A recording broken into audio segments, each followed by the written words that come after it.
Good morning, students. Today, I am going to discuss the same problem that we have discussed using WAM method. WAM method. In WAM method, we calculate penalties.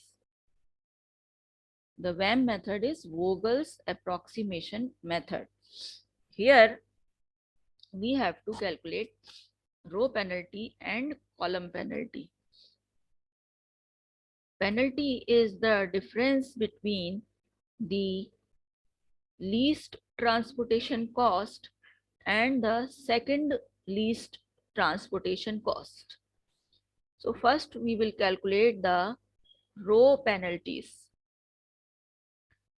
So here in this example you can see in the first row, that is the row where we have plant 1, the penalties are 8, 6, 10 and 9. So the least penalty is 6 and the second least penalty is 8. Therefore, the least cost is 6 and the second least cost is 8. Therefore, the penalty is 2. Penalty is the difference between least cost and second least cost. Now, we will calculate the penalty of second row. Here the least cost is 7 and second least cost is 2. So, the penalty is 2. In the third row, the least cost is 5 and second least cost is 9. Therefore, the penalty is 4. Now we calculate the column penalties. In first column, least cost is 8 and second least cost is 9. Therefore, penalty is 1. Here, least value is 6 and second least value is 9. Penalty is 3. Coming to the third column, the least value is 10 and the second least value is 13. Therefore, the difference is 3. Coming to the fourth column, the least value is 5 and the second least value is 7. The difference is 2. So now we have got the row penalties and the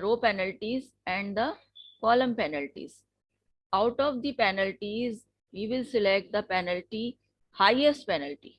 Here this value 4 is the highest penalty. Okay, so जिस रो या column की highest penalty होगी उसको हम select करेंगे.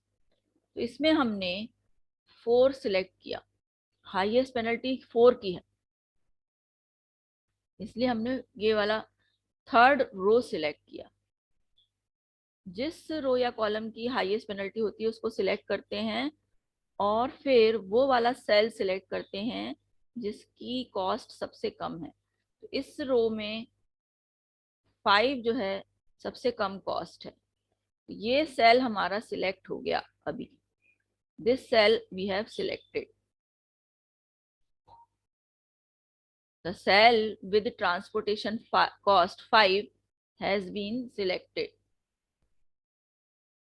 Now we will see the demand and supply of this cell. In this cell we see that the demand is of 30 units and supply is of 40 units. So we will supply, we will fulfill the demand of 30 units. So here we will have 30 units का allocation हमने कर दिया. इसमें 30 units का allocation करते ही ये वाला जो सेल है इसका सिटी 4 की डिमांड कंप्लीट हो गई. तो अब हम कॉलम 4 की पेनल्टी कैलकुलेट नहीं करेंगे. इसके नीचे हमने क्रॉस लगा दिया और इसको अपडेट कर दिया. तो ये हमारी वैल्यू इसकी क्या हो गई. अपडेट करने से हम यहाँ पर 10 लिखेंगे.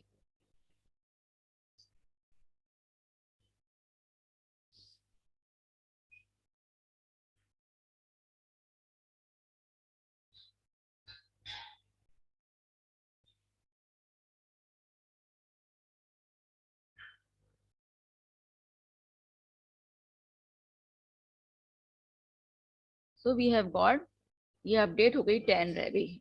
सप्लाई हमारी प्लांट 3 की 10 बची हुई है। Now we will again calculate the penalties. City 4 वाला कॉलम एलिमिनेट हो चुका है। अब this column is now not there, this is eliminated, so we will calculate the penalties once again.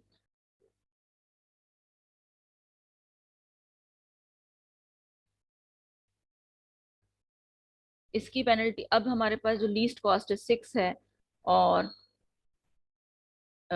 Second least cost वो 8 है, तो डिफरेंस 2 हो गया।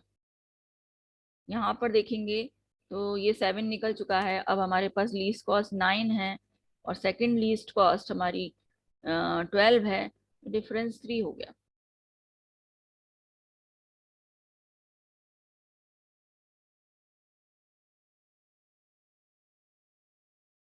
थर्ड रो में देखेंगे लीस्ट कॉस्ट हमारी 9 है और सेकंड लीस्ट कॉस्ट हमारा 14 है, डिफरेंस 5 हो गया।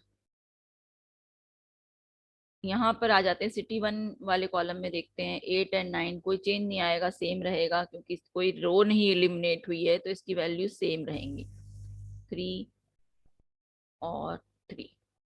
Again we will see the highest penalty. The highest penalty is 5।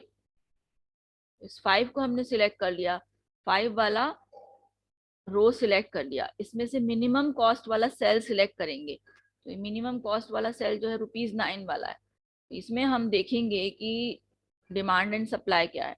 20 की डिमांड है और सप्लाई 10 बची हुई है, तो यहाँ पर हम 10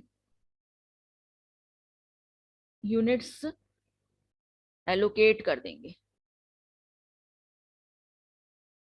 10 यूनिट्स एलोकेट करते ही हमारा ये जो सेल है ये खत्म हो गया, ये रो जो है वो खत्म हो गई। Now there is this row is no more there, P3 खत्म हो चुका। अब हम फिर से नई पेनल्टीज लिखेंगे। अगेन हमारी ये कॉलम खत्म हो चुका है, फोर्थ कॉलम, और थर्ड रो खत्म हो चुका है।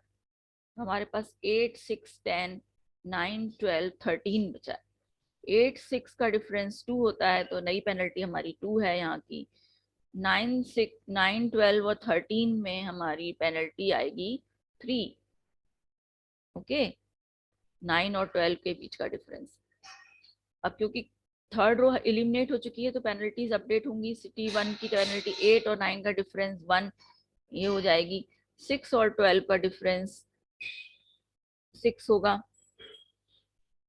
10 और 13 का डिफरेंस 3 होगा। Now these are the new penalties.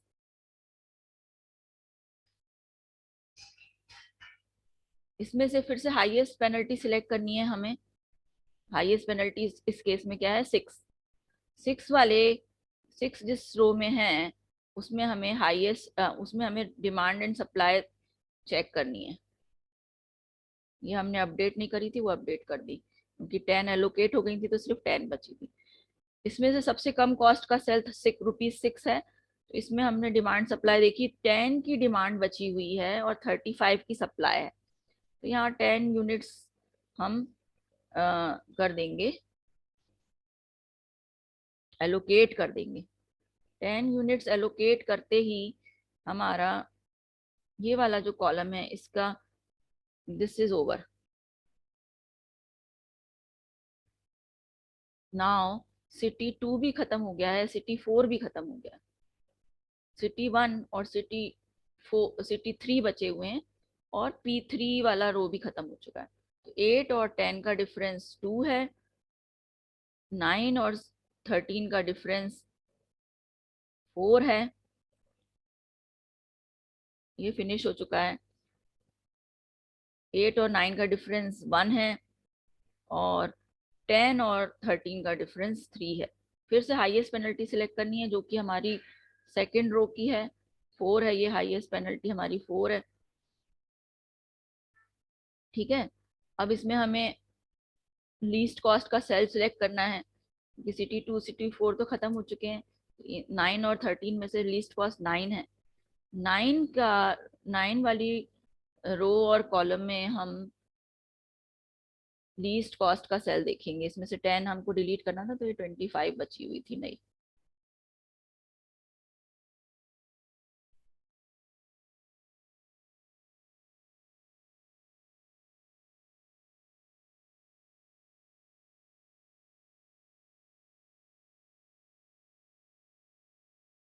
ठीक है, तो ये हमारी अब हमने इसमें से लीस्ट कॉस्ट का सेल सिलेक्ट किया था 9 वाला। 9 में हमने डिमांड सप्लाई देखी, 45 की डिमांड, 50 की सप्लाई। तो हम 45 यूनिट्स को एलोकेट कर सकते हैं यहाँ। 45 यूनिट्स एलोकेट कर दी तो हमारी सिटी 1 भी खत्म हो गई। Now city 1 is over, city 2 is over, city 4 is also over. We are only left with 2 cells in city 3, 10 और 13, जिनकी ट्रांसपोर्टेशन कॉस्ट है, ये दोनों बचे। जब क्या सिर्फ एक सिटी या एक प्लांट बचा हो, we only satisfy the demand and supply. ये 45 एलोकेट करने के बाद यहाँ पे जो बचा हुआ था वो 5 था।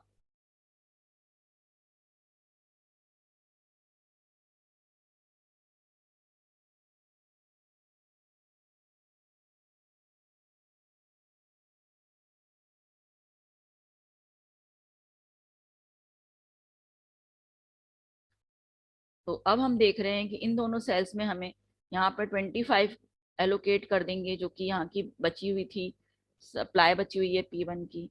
और यहाँ पर 5 एलोकेट कर देंगे, जो कि P2 की सप्लाई बची हुई है, जिससे पूरी 30 यूनिट्स जो इस पर्टिकुलर सिटी की बची हुई है डिमांड की, वो कंप्लीट हो जाएंगी।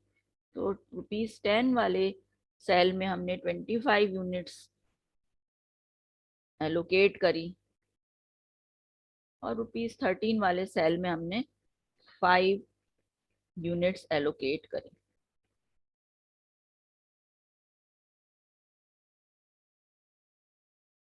Now we will try to find out the transportation cost.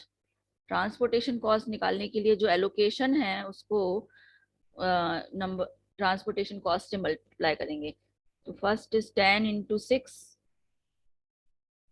60 हो गया, प्लस 25 इंटू 10, 250 हो गया, plus 9 into 45,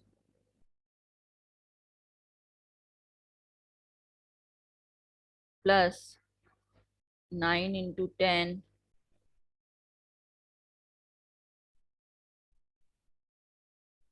plus 13 into 5, plus 5 into 30। इसकी वैल्यू निकाल लेंगे हम, वो हमारी ट्रांसपोर्टेशन कॉस्ट हो जाएगी। इसकी value I 1020। This is the total transportation cost of this problem.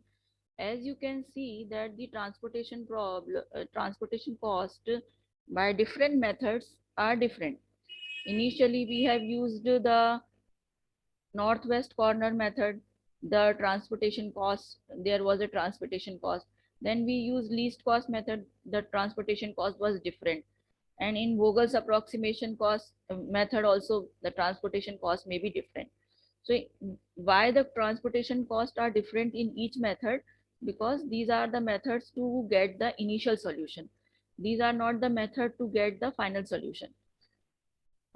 In final solution or the optimum solution, the transportation cost will be same. But using different methods to get the initial solution, you may get different transportation cost, which is okay. Okay. So this is Vogel's approximation method.